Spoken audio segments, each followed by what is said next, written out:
My name is Oleksandra Matviichuk. I'm a human rights lawyer. I'm documenting crimes in this war that Russia has launched against Ukraine.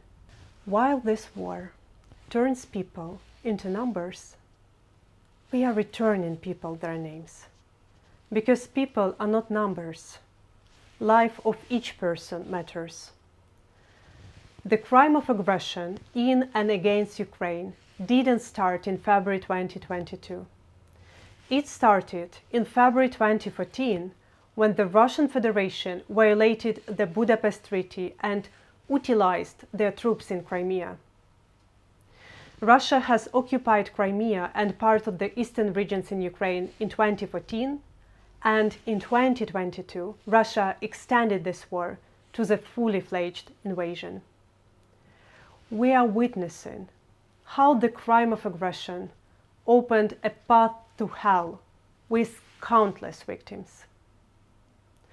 The crime of aggression that we are experiencing today on a daily basis is not only a violation of the territorial integrity of Ukraine and a gross violation of the UN Charter prohibition to use force, but also a widespread and systematic crime that affects the life of all Ukrainians, and taking away the right to life from civilians and service members who are dying every day as a result of an illegal war of aggression. The crime of aggression creates mass victimization. It's not of a lesser gravity than war crimes or crimes against humanity, as we can testify with our everyday experience here in Ukraine.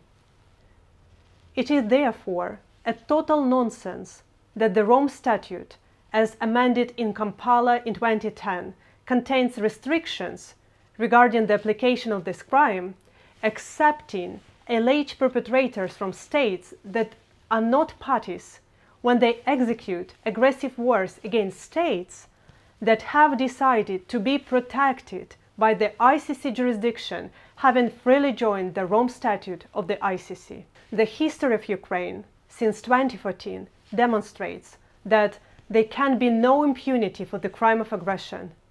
Such impunity, if not tackled, becomes an incentive to commit new aggressions, as well as war crimes, crimes against humanity, and genocide within the framework of illegal armed conflict that leaders believed to have launched in a total impunity zone. The special session of the ISP has been mandated with the historical task to fix the impunity gap created by the Kampala Compromise, so that future victims of aggression shouldn't be obliged to call for the creation of special tribunal for the crime of aggression, as Ukraine correctly did, and it is now implementing via an international treaty with the Council of Europe.